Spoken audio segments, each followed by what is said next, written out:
ದೇವರ ನಾಮಕ್ಕೆ ಸ್ತೋತ್ರವಾಗಲಿ. ಓಪ್ ಟಿವಿ ಚಾನಲ್ ಕನ್ನಡ ವೀಕ್ಷಕರಿಗೆ, ವೀಕ್ಷಿಸುವಂಥ ಎಲ್ಲ ಜನಗಳಿಗೆ ನನ್ನ ಹೃದಯಪೂರ್ವಕವಾಗಿ ವಂದಿಸುತ್ತೇನೆ.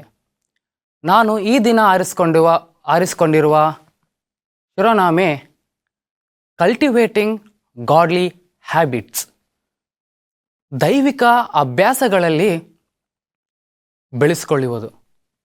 ಪ್ರಿಯರೇ, ನಮ್ಮ ಒಂದು ಆಧ್ಯಾತ್ಮಿಕ ಜೀವನವನ್ನು ಬೆಳೆಸ್ಕೊಳ್ಳಬೇಕಾದರೆ ದೇವರ ಒಂದು ದೈವಿಕ ಅಭ್ಯಾಸಗಳಲ್ಲಿ ನಾವು ಬೆಳೆಸ್ಕೊಳ್ಳಬೇಕು. ಉದಾಹರಣೆಗೆ ನಾವು ಉಸೇನ್ ಬೋಲ್ಟ್, ಪ್ರಪಂಚದ ಅತಿ ವೇಗ ಮನುಷ್ಯ, the fastest runner in the world. ಆ ಒಂದು ವ್ಯಕ್ತಿ 100 ಮೀಟರ್ಸ್ ಆ ಒಂದು ರನ್ನಿಂಗ್ ರೇಸನ್ನು ಗೆಲ್ಲುವುದಕ್ಕೆ ಆತನ ಹಿಂದೆ ಮಾಡಿರುವಂಥ 4 ವರ್ಷಗಳು, ಕೇವಲ 8 ಸೆಕೆಂಡ್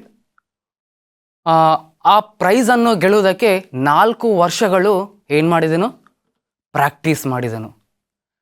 ಅದೇ ರೀತಿಯಾಗಿ ನಮ್ಮ ಒಂದು ಆಧ್ಯಾತ್ಮಿಕ ಜೀವನವನ್ನು, ದೇವರ ಒಂದು ಸಂಬಂಧಿಕವಾದ ಜೀವನವನ್ನು ಬೆಳೆಸಬೇಕಾದರೆ ಕೇವಲ ಒಂದಿನ ಪ್ರೋಸೆಸ್ ಅಲ್ಲ, ಒಂದು ಕ್ಷಣ ಪ್ರೋಸೆಸ್ ಅಲ್ಲ. ನಾವು ಪ್ರತಿದಿನ ದೇವರ ಒಂದು ಅಭ್ಯಾಸಗಳನ್ನು ನಾವೇನು ಮಾಡಬೇಕು? ಪ್ರತಿದಿನ ಹಂತ-ಹಂತವಾಗಿ ಬೆಳೆಸ್ಕೊಳ್ಬೇಕು. ಯಾವ ರೀತಿಯಾಗಿ ಆ ಒಂದು ದಿನಕ್ಕೆ ಉಸೇನ್ ಬೋಲ್ಟ್ ಇಡೀ ಪ್ರಪಂಚವನ್ನೇ ಆತನ ಒಂದು ದೃಷ್ಟಿಯನ್ನು ಇದು ಮಾಡಿದನೋ, 4 ವರ್ಷಗಳ ಹಿಂದೆ ಯಾರಿಗೂ ತಿಳಿಯಲ್ಲ ಪ್ರಿಯರೇ. ಕೇವಲ ಒಂದು ದಿನ ಮಾತ್ರ ನೋಡಿದರು. ಆ 4 ವರ್ಷಗಳು ಪಡುವಂಥ ಶ್ರಮೆ, ಕಷ್ಟ ಕೇವಲ ಆ ಒಂದು ವ್ಯಕ್ತಿಗೆ ಮಾತ್ರ ತಿಳಿದಿದೆ. ಅದೇ ರೀತಿಯಾಗಿ ದೇವರ ಮತ್ತು ನಮ್ಮ ಸಂಬಂಧಿಕವಾಗಿ ಆಧ್ಯಾತ್ಮಿಕ ಜೀವನವನ್ನು ಬೆಳೆಸಬೇಕಾದರೆ ಪ್ರತಿದಿನವನ್ನು ನಾವೇನು ಮಾಡಬೇಕು? ಅಭ್ಯಾಸಗಳನ್ನು ಬೆಳೆಸ್ಕೊಳ್ಳಬೇಕು. ನಿಮ್ಮ ಒಂದು ಅಭ್ಯಾಸಗಳು ಏನಿದೆ? ನಿಮ್ಮ ಒಂದು ಜೀವನ ಹೇಗಿದೆ?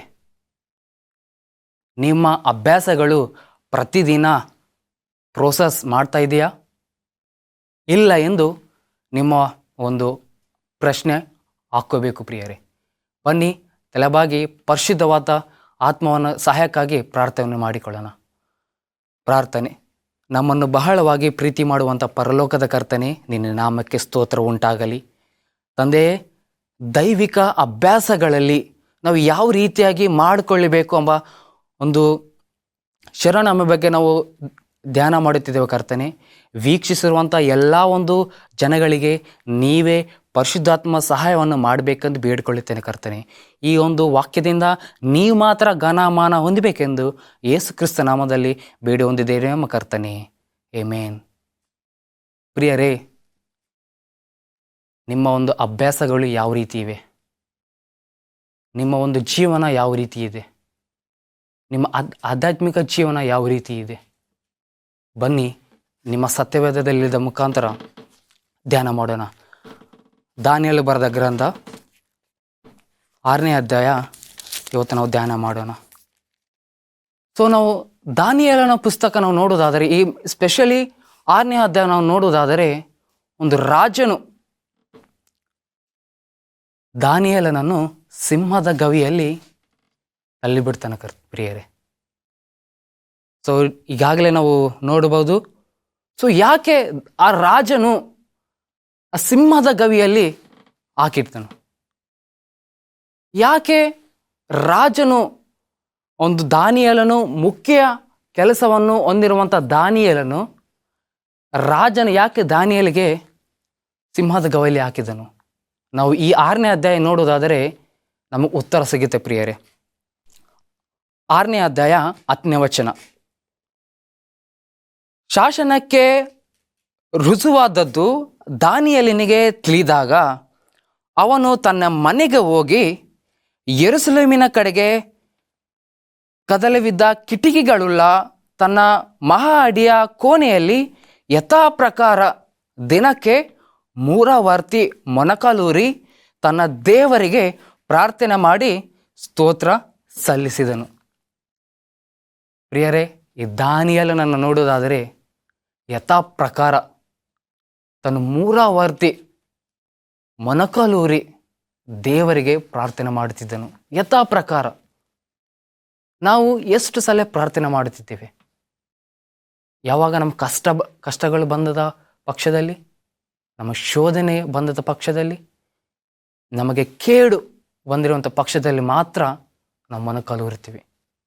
ಆದರೆ ಇಲ್ಲಿ ಬಬಿಲೋನ್ ದೇಶದಲ್ಲಿದ್ದ ರಾಜನು ಒಬ್ಬ ಶಾಸನ ತರ್ತಾನೆ. ಆ ಶಾಸನ ಏನಪ್ಪ ಅಂತಂದರೆ, ಯಾರು ತಮ್ಮ ದೇವರಿಗೆ ಪ್ರಾರ್ಥನೆ ಮಾಡ್ತಾರೋ, ಆ ರಾಜನನ್ನು ಬಿಟ್ಟು ತಮ್ಮ ಸ್ವಂತ ದೇವರುಗಳಿಗೆ ಪ್ರಾರ್ಥನೆ ಮಾಡುತ್ತಾರೋ ಅವರೆಲ್ಲರಿಗೇನಿದೆ, ಸಿಂಹದ ಗವಿಯಲ್ಲಿ ಒಂದು ಹಾಕಿ ಬಂದಂಥ ರಾಜನು ನಿಯಮ ತರ್ತಾನೆ. ಆದನಿಲ್ಲಿ ಪರಲೋಕವನ್ನು ಸೃಷ್ಟಿ ಮಾಡುವಂಥ ದೇವರಿಗೆ, ಎಲ್ಲ ಸೃಷ್ಟಿ ಮಾಡುವಂಥ ದೇವರಿಗೆ, ನಿಜವಾದ ದೇವರಿಗೆ ದಾನಿಯೇಲನು ಯಥಾ ಪ್ರಕಾರವಾಗಿ ಪ್ರಾರ್ಥನೆ ಮಾಡುತ್ತಿದ್ದೇನೆ. ಇಲ್ಲಿ ನಾವು ದಾನಿಯೇಲ್ ನೋಡುವುದಾದರೆ, ಆ ರಾಜನು ಏನೇ ನಿಯಮ ತಂದ್ರು, ಎಲ್ಲೇ ಹಾಕಿದ್ರು ಆ ದಾನಿಯೇಲ್ ಏನು ಮಾಡಲಿಲ್ಲ, ಭಯಪಡಲಿಲ್ಲ. ಆತನು ದಿನ ಯಾವ ರೀತಿಯಾಗಿ ದೇವರಿಗೆ ಮೊಣಕಾಲೂರಿ ಪ್ರಾರ್ಥನೆ ಮಾಡುತ್ತಾನೋ, ಯಾವ ರೀತಿಯಾಗಿ ಪ್ರತಿದಿನ ದೇವರ ವಾಕ್ಯದಲ್ಲಿ ಇರ್ತಾನೋ, ಯಾವ ರೀತಿಯಾಗಿ ಪ್ರತಿದಿನ ದೇವರ ಒಂದು ಪ್ರಸನ್ನದಲ್ಲಿ ಇರ್ತಾನೋ, ಅದೇ ದಿನದಲ್ಲಿ ರಾಜನು ಒಂದು ನಿಯಮ ತಂದ್ರೂ ಸಹ ಈ ಒಂದು ದಾನಿಯೇಲನು ಬಿಟ್ಟುಕೊಡ್ಲಿಲ್ಲ. ಸೊ ನಾವು ಯಾವ ರೀತಿಯಾಗಿ ಒಂದು ಪ್ರಶ್ನೆ ಹಾಕಿಬೇಕು ಪ್ರಿಯರೇ?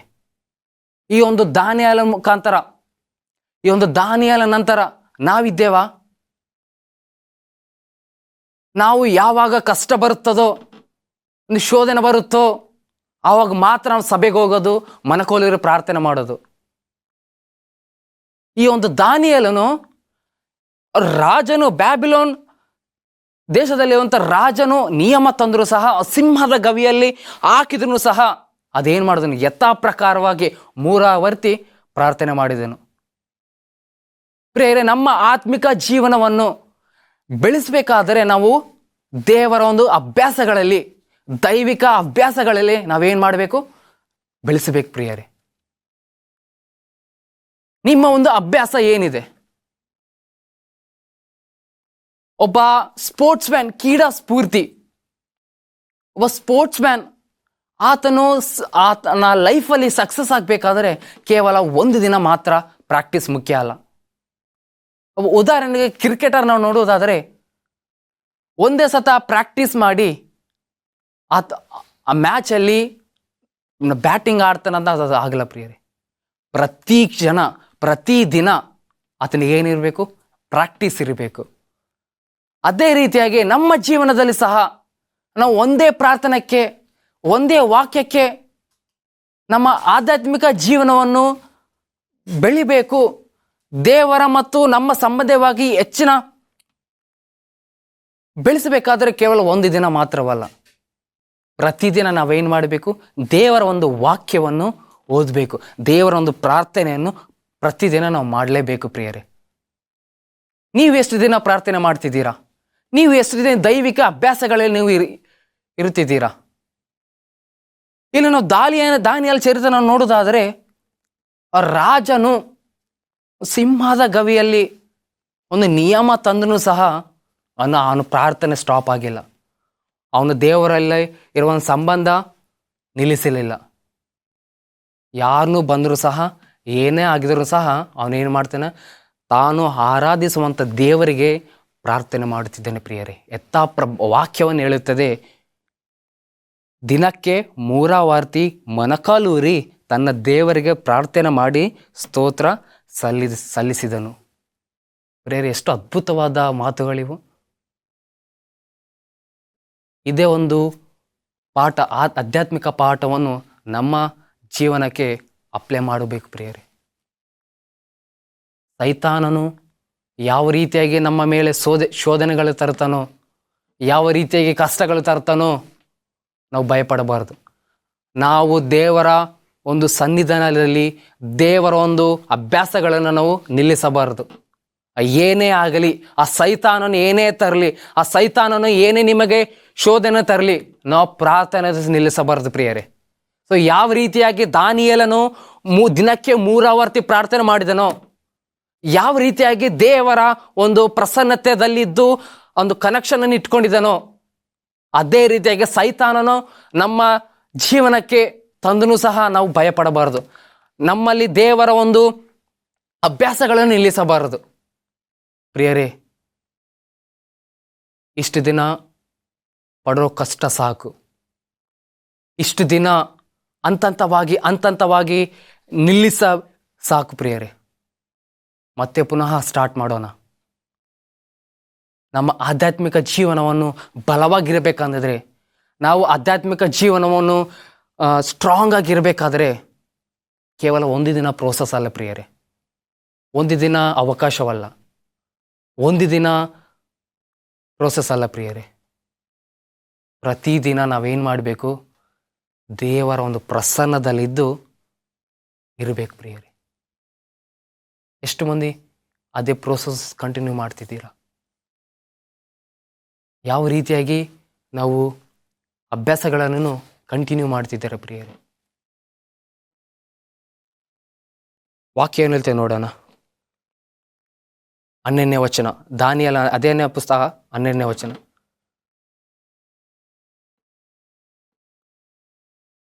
ರಾಜನೇ, ಯಾವನಾದರೂ 30 ದಿನಗಳ ತನಕ ನಿಮಗೆ ಹೊರತು ಬೇರೆ ಯಾವ ದೇವರಿಗಾಗಲಿ ಮನುಷ್ಯನಿಗಾಗಲಿ ವಿಜ್ಞಾಪನೆ ಮಾಡಿದರೆ ಅವನು ಸಿಂಹಗಳ ಗವಿಯಲ್ಲಿ ಹಾಕಲ್ಪಡಬೇಕೆಂಬ ನಿಬಂಧನೆಗೆ ರುಜು ಹಾಕಿದೆಯಲ್ಲ ಎಂದು ಕೇಳಲು ರಾಜನು, ಹೌದು, ಮೈದರ ಮತ್ತು ಪರಿಸಾಯರ ರದ್ದಾದ ಧರ್ಮವಿಧಿಗಳಂತೆ ಇದು ಸ್ಥಿರ ಎಂದು ಉತ್ತರ ಕೊಟ್ಟನು.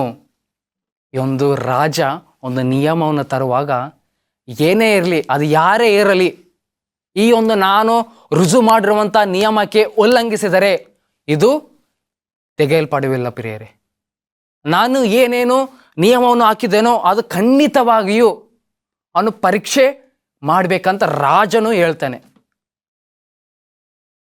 ಪ್ರಿಯರೇ. ಅದೇ ಒಂದು ಸಿಚುವೇಶನ್ ನಮ್ಗೆ ಅಪ್ಲೈ ಮಾಡಿಕೊಳ್ಳೋಣ.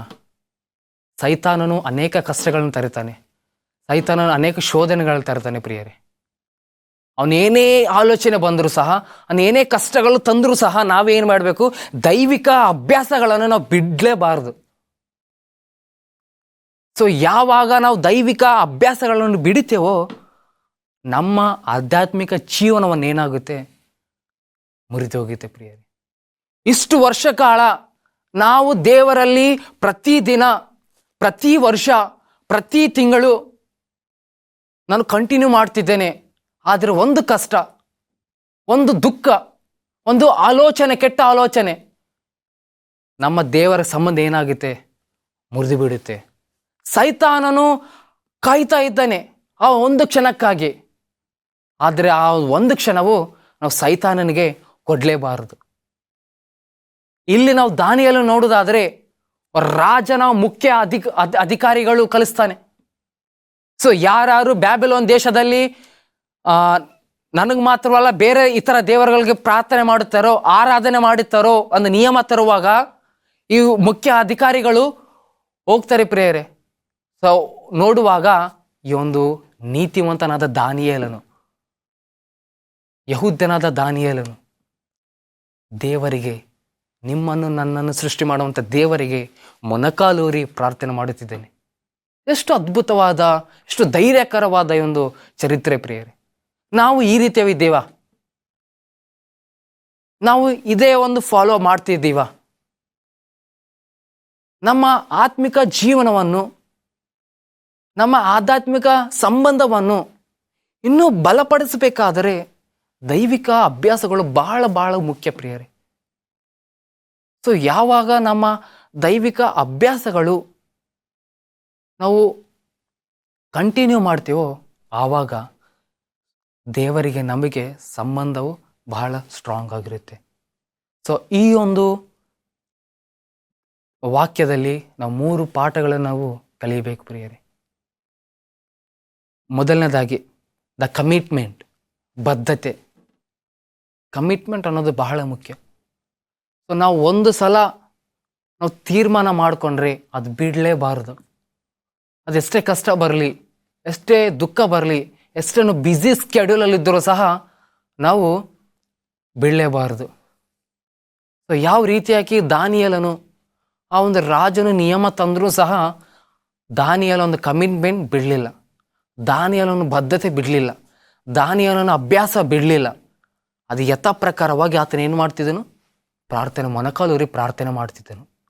ಸೊ ಅದೇ ರೀತಿಯಾಗಿ ನಾವು ಸಹ ನಾವೊಂದು ಕಮಿಟ್ಮೆಂಟಾಗಿ ಮಾಡಿಕೊಳ್ಬೇಕು. ಹೌದು, ನಾನು ಈ ಒಂದು ಸಮಯ ದೇವರಕ್ಕಾಗಿ, ಈ ಒಂದು ದಿನ ದೇವರಕ್ಕಾಗಿ, ಈ ಒಂದು ದಿನ ನಮಗೆ ದೇವರ ಪ್ರಾರ್ಥನೆಗಾಗಿ ನಾವೊಂದು ಕಮಿಟ್ಮೆಂಟ್ ಇಟ್ಕೋಬೇಕು ಪ್ರಿಯರೇ. ಈ ಕಮಿಟ್ಮೆಂಟ್ ನೀವು ಇಟ್ಕೊಂಡಿದ್ದೀರಾ? ಒಂದು ವೇಳೆ ಇಲ್ಲದಿದ್ದರೆ ಈ ಒಂದು ದಿನಗಳಲ್ಲಿ ಪ್ರಾರಂಭ ಮಾಡಬೇಕಂದು ನಾನು ಬಯಸುತ್ತೇನೆ. ಎರಡನೇದಾಗಿ ಕನ್ಸಿಸ್ಟೆನ್ಸಿ, ಸ್ಥಿರತೆ. ಪ್ರಿಯರೇ, ಕನ್ಸಿಸ್ಟೆನ್ಸಿ ಅಂದರೆ ನಾವು ಪ್ರಾರ್ಥನೆ, ದೇವರ ಒಂದು ಅಭ್ಯಾಸಗಳು ಕೇವಲ ಒಂದು ದಿನ ಅಲ್ಲ, ಕೇವಲ ಒಂದು ಕ್ಷಣ ಅಲ್ಲ, ಒಂದು 2 ತಿಂಗಳಲ್ಲ, ಒಂದು ವಾರ ಅಲ್ಲ. ಕನ್ಸಿಸ್ಟೆನ್ಸಿ ಇಂಪಾರ್ಟೆಂಟ್ ಪ್ರಿಯರೇ. ಪ್ರತಿ ದಿನವೂ, ಪ್ರತಿ ಕ್ಷಣವೂ ನಾವು ಈ ದೇವರ ಒಂದು ಪ್ರಾರ್ಥನೆಯನ್ನು ಮಾಡಲೇಬೇಕು. ಸೊ ಯಾವ ರೀತಿಯಾಗಿ ದಾನಿಯೇಲನು ಮೂರಾವರ್ತಿ ಪ್ರಾರ್ಥನೆ ಮಾಡ್ತಿದ್ದೇನೋ ಅದೇ ರೀತಿಯಾಗಿ ನಾವು ನಮ್ಮ ಜೀವನದಲ್ಲಿ ಏನಿರಬೇಕು? ಕನ್ಸಿಸ್ಟೆನ್ಸಿ ಇರಬೇಕು. ನಮ್ಮ ಜೀವನದಲ್ಲಿ ಫ್ರೀ ಇರೋ ಒಂದು ಸಮಯದಲ್ಲಿ ಮಾತ್ರವಲ್ಲ, ನಾವು ಅದಕ್ಕೆ ಪ್ರತ್ಯೇಕವಾಗಿ ಸಮಯವನ್ನು ಇಟ್ಕೋಬೇಕು ಪ್ರಿಯರೇ. ಕನ್ಸಿಸ್ಟೆನ್ಸಿ ಅನ್ನೋದು ಬಹಳ ಮುಖ್ಯವಾಗಿ. ಕೊನೆಯದಾಗಿ ಕ್ಲಾರಿಟಿ, ಸ್ಪಷ್ಟತೆ ಅನ್ನೋದು ನಮ್ಮ ಜೀವನದಲ್ಲಿ ಇರಬೇಕು. ಈ ಒಂದು ದಾನಿಯೇಲನ ಚರಿತ್ರೆನ ನೋಡೋದಾದರೆ, ಒಂದು ರಾಜ ನಿಯಮ ತರುವಾಗ ಅವನೇನು ಆಲೋಚನೆ ಮಾಡಲಿಲ್ಲ. ಅವನು ಯಾರೇ ಇರಲಿ, ಆ ರಾಜ ಇರಲಿ, ಯಾರೇ ಬರಲಿ, ನನ್ನ ಕ್ಲಾರಿಟಿ, ನನಗೆ ಸ್ಪಷ್ಟತೆ ಇದೆ, ನಾನು ಮಾಡುವಂಥ ಕೆಲಸಗಳ ಮಾತ್ರ ನಾನು ಮಾಡ್ತೀನಿ, ಅದು ಯಾರೇ ಇರಲಿ. ಪ್ರೇರೆ, ಇದೇ ರೀತಿಯಾಗಿ ನಾವು ಸಹ ಒಂದು ಸ್ಪಷ್ಟತೆ ಇರಬೇಕು ನಮ್ಮ ಜೀವನದಲ್ಲಿ. ನಮ್ಮ ಜೀವನದಲ್ಲಿ ಯಾರೇ ಅಡ್ಡ ಬರಲಿ, ಸೊ ಯಾರೇ ನಮಗೆ ಜಗಳ ಆಡಲಿ, ಸೊ ಯಾರೇ ನಮಗೆ ಕೆಳಗಿನ ಸ್ಥಾನದಲ್ಲಿ ಇದ್ದರೂ ಸಹ ನಾವೇನು ಮಾಡಬೇಕು? ನಮ್ಮ ದೇವರಲ್ಲಿ, ನಮ್ಮ ಜೀವನದಲ್ಲಿ ಇರುವಂಥ ಸ್ಪಷ್ಟತೆ ನಮ್ಮ ಜೀವನದಲ್ಲಿ ಇರಬೇಕು. ಸೊ ಸ್ಪಷ್ಟತೆ ಇದ್ದರೆ ಮಾತ್ರ ನಾವು ಆಧ್ಯಾತ್ಮಿಕ ಜೀವನವನ್ನು ಬೆಳೆಯೋಕ್ಕೆ ಸಾಧ್ಯ. ಪ್ರೇರೆ, ಈ ಒಂದು 3 ಆತ್ಮಿಕ ಪಾಠಗಳನ್ನು ನಾವು ಬೆಳೆಸಬೇಕು ಪ್ರಿಯರೇ. Consistency, clarity, commitment.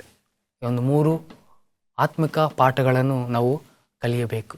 ಸೊ ಯಾವಾಗ ಈ 3 ಪಾಠಗಳು ನಮ್ಮ ಜೀವನದಲ್ಲಿ ಅಪ್ಲೈ ಮಾಡ್ಕೊತೀವೋ ನಮ್ಮ ಆಧ್ಯಾತ್ಮಿಕ ಜೀವನವನ್ನು ಏನಾಗುತ್ತೆ? ಬೆಳೀತದೆ ಪ್ರಿಯರೇ. ಲಾಸ್ಟ್ ಒಂದು ವಚನದಲ್ಲಿ ನಾನು ಮುಗಿಸ್ತೇನೆ. ಕೀರ್ತನೆಗಳು 105ನೇ ಕೀರ್ತನೆ 4ನೇ ವಚನ. 105ನೇ ಕೀರ್ತನೆ 4ನೇ ವಚನ ಈ ರೀತಿಯಾಗಿ ಹೇಳುತ್ತೆ: ಯೆಹೋವನನ್ನು, ಆತನ ಬಲವನ್ನು ಆಶ್ರಯಿಸಿರಿ, ನಿತ್ಯವೂ ಆತನ ದರ್ಶನವನ್ನು ಅಪೇಕ್ಷಿಸಿರಿ. ನಿತ್ಯವೂ ಆತನ ದರ್ಶನವನ್ನು ಅಪೇಕ್ಷಿಸಿರಿ. ಪ್ರಿಯರೇ, ನಾವು ಸಹ ನಮ್ಮ ಆಧ್ಯಾತ್ಮಿಕ ಜೀವನವನ್ನು ಬೆಳಿಬೇಕಾದರೆ ನಾವು ನಿತ್ಯವೂ ದೇವರ ಒಂದು ಪ್ರಸನ್ನತೆಯಲ್ಲಿ ಇರಬೇಕು. ದೇವರ ಒಂದು ದೈವಿಕ ಅಭ್ಯಾಸಗಳನ್ನು ನಾವು ಬೆಳೆಸಬೇಕು ಪ್ರಿಯ. ನಮ್ಮ ಜೀವನ ಅಭ್ಯಾಸವನ್ನು ಕೇವಲ ಒಂದು ದಿನ ಅಲ್ಲ, ಕೇವಲ ಒಂದು ವಾರ ಅಲ್ಲ, ಒಂದು ತಿಂಗಳಲ್ಲ ಪ್ರಿಯರೇ. ಪ್ರತಿ ದಿನವೂ ನಾವೇನು ಮಾಡಬೇಕು? ದೇವರ ಒಂದು ಅಭ್ಯಾಸಗಳನ್ನು ನಾವು ಮಾಡಲೇಬೇಕು ಪ್ರಿಯರೇ. ಈ ಒಂದು ಅಭ್ಯಾಸಗಳಲ್ಲಿ ನೀವು ಮಾಡ್ತಿದ್ದೀರ ನಂಬುತ್ತೇನೆ. ಈ ಒಂದು ಅಭ್ಯಾಸಗಳನ್ನು ನೀವು ಮಾಡಲೇಬೇಕಂತ ನಾನು ಬಯಸುತ್ತೇನೆ ಪ್ರಿಯರೇ.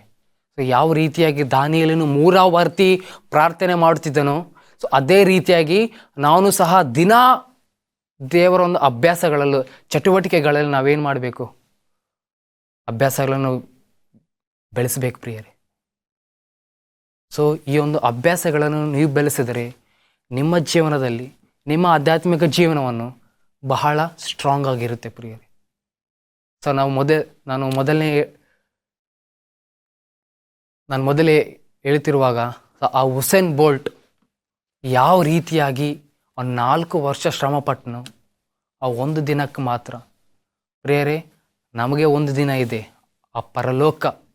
ಆ ಒಂದು ದಿನಕ್ಕೆ ಇಡೀ ಜೀವನವನ್ನು ನಾವೇನು ಮಾಡಬೇಕು? ಪ್ರೋಸೆಸ್ಸನ್ನು ಮಾಡಬೇಕು. ಅದು ಉಸೇನ್ ಬೋಲ್ಟ್ ಒಂದು ದಿನಕ್ಕೆ ಅವನ ಮೆಡಲನ್ನು ಹಾಕೋದಕ್ಕೆ ಒಂದು ದಿನ ಅವನೇನು ಮಾಡಿದನು? 4 ವರ್ಷಗಳು ಶ್ರಮಪಟ್ಟು ಒಂದು ಸಿಂಗಲ್ ಡೇ ಮಾತ್ರ ಬಿಡಲಿಲ್ಲ. ಸೊ ನಮಗೂ ಒಂದು ನಿರೀಕ್ಷೆ ಇದೆ. ಆ ನಿರೀಕ್ಷೆ ಏನಪ್ಪ ಅಂದರೆ ದೇವರ ರಾಜ್ಯಕ್ಕೆ ಸೇರಿಯೋದು. ಆ ಒಂದು ದಿನಕ್ಕೆ ನಾವೇನು ಮಾಡಬೇಕು? ಇಡೀ ಜೀವನವನ್ನು ನಾವು ದೇವರ ಅಭ್ಯಾಸಗಳಲ್ಲಿ ಕಲಿಯಬೇಕು. ಪ್ರಿಯರೇ, ದೇವರು ನಿಮ್ಮನ್ನು ಆಶೀರ್ವದಿಸಲಿ. ಪ್ರಿಯ, ನನ್ನ ಬಳಿಗೆ ಪ್ರಾರ್ಥನೆ. ಈ ವಾಕ್ಯವನ್ನು ನಿಮಗೆ ಅರ್ಥ ಆಗಿದೆ ಅಂತ ನಾನು ಬಯಸುತ್ತೇನೆ. ಈ ಒಂದು ದೈವಿಕ ಅಭ್ಯಾಸಗಳನ್ನು ನೀವು ಪ್ರತಿದಿನ ಮಾಡಬೇಕಾದರೆ ನಿಮ್ಮ ಜೀವನವನ್ನು, ನಿಮ್ಮ ಆಧ್ಯಾತ್ಮಿಕ ಜೀವನವನ್ನು ದೇವರು ಆಶೀರ್ವಾದ ಮಾಡುತ್ತೇನೆ. ನನ್ನೊಟ್ಟಿಗೆ ಬಯಸಿರಿ ಪ್ರೀತನೆ, ಪ್ರಾರ್ಥನೆ ಮಾಡಿಕೊಳ್ಳೋಣ. ಪರಿಶುದ್ಧನು ಅತಿ ಪರಿಶುದ್ಧ ಸ್ಥಾನದಲ್ಲಿ ವಾಸ ಮಾಡುವಂಥ ಪರಲೋಕದ ಕರ್ತನೇ, ನಾಮಕ್ಕೆ ಸ್ತೋತ್ರವಾಗಲಿ. ತಂದೆ, ನಮ್ಮ ಆಧ್ಯಾತ್ಮಿಕ ಜೀವನವನ್ನು ದಾನಿಯಲಂತೆ ಪ್ರತಿದಿನವೂ 3 ವರ್ತಿ ಯಾವ ರೀತಿಯಾಗಿ ನಿಮಗೆ ಪ್ರಾರ್ಥನೆ ಮಾಡ್ತಿದ್ದೇನೋ ಕರ್ತನೆ, ಅದೇ ರೀತಿಯಾಗಿ ನಮ್ಮನ್ನು ಸಹ ವೀಕ್ಷಿಸಿರುವಂಥ ಎಲ್ಲ ಪ್ರಜೆಗಳಿಗೂ ಸಹ ನೀವು ಆ ಒಂದು ಅವಕಾಶವನ್ನು ನೀಡಬೇಕೆಂದು ಬೇಡಿಕೊಳ್ಳುತ್ತೆ ಕರ್ತನೆ. ಹೌದು ಕರ್ತನೆ, ಸೈತಾನನು ಯಾವ ರೀತಿಯಾಗಿ ನಮಗೆ ಶೋಧನೆ ತರ್ತಾನೋ ನಾವು ಅದರಿಂದ ಬೀಳಲಾರದೆ ಕರ್ತನೆ, ಕೇವಲ ನಿಮ್ಮ ದೈವಿಕ ಅಭ್ಯಾಸಗಳಲ್ಲಿ ನಾವು ಪ್ರತಿದಿನವೂ ನಿಮ್ಮ ಚಟುವಟಿಕೆಗಳನ್ನು ಮಾಡಬೇಕೆಂದು ಒಂದು ಅವಕಾಶವನ್ನು, ಆ ಒಂದು ಆತ್ಮವನ್ನು ನೀವು ನೀಡಬೇಕೆಂದು ಬೇಡಿಕೊಳ್ಳಿರ್ತೀರಿ ಕರ್ತನೆ. ನನ್ನ ಜೊತೆಯಲ್ಲಿ ತಲೆಬಾಗಿರುವ ಪ್ರತಿಯೊಬ್ಬರನ್ನು ಆಶೀರ್ವಾದಿಸ್ಕರ್ತನೆ. ಅವರ ಜೀವನವನ್ನು, ಅವರ ಆಧ್ಯಾತ್ಮಿಕ ಜೀವನವನ್ನು, ಅವರ ದೈವಿಕ ಅಭ್ಯಾಸಗಳನ್ನು ನೀವೇ ಬಲಪಡಿಸಿ ಆಶೀರ್ವಾದ ಮಾಡಬೇಕೆಂದು ನಮ್ಮ ಮುದ್ದು ರಕ್ಷಕನಾದ ಯೇಸು ಕ್ರಿಸ್ತ ನಾಮದಲ್ಲಿ ಬೇಡಿ ಹೊಂದಿದ್ದೇವೆ ನಮ್ಮ ಕರ್ತನೆ. ಆಮೆನ್.